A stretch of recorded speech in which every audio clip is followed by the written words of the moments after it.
zle urobená titulná fotka vám zabije celý predaj. Slovo marketing v sebe skrýva strašne veľa. V tejto digitálnej dobe obliadky vôbec nezačínajú na byte predávajúceho, ale na smartfóne kupujúceho. A tam, pokiaľ on nevidí fotografiu, ktorá by ho zaujala, za 2 sekundy je preč a vy ste stratili potenciálneho kupujúceho. Kvarteto veci, ktoré musíte pri marketingu zvládnuť. Fotografia, video, 3D Matterport a dokonalý pôdorys.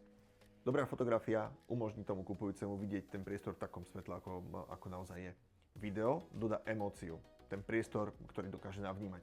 3D obliadka dokáže sa prejsť po vašom byte bez toho, aby tam fyzicky bol, ale dokáže si urobiť prehľad o tom, ako je dispozične riešený. Aj pri písaní inzerátu treba dávať pozor na 4 základné faktory.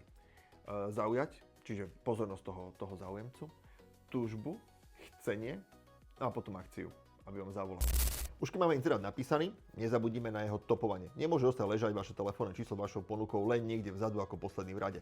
To znamená všetky topovania možné aj nemožné, platené, neplatené stránky, sociálne siete, Instagram, Facebook, TikTok, všetko sú kanály, ktorými sa môže kupujúci dostať k vám a k vášmu inzerátu.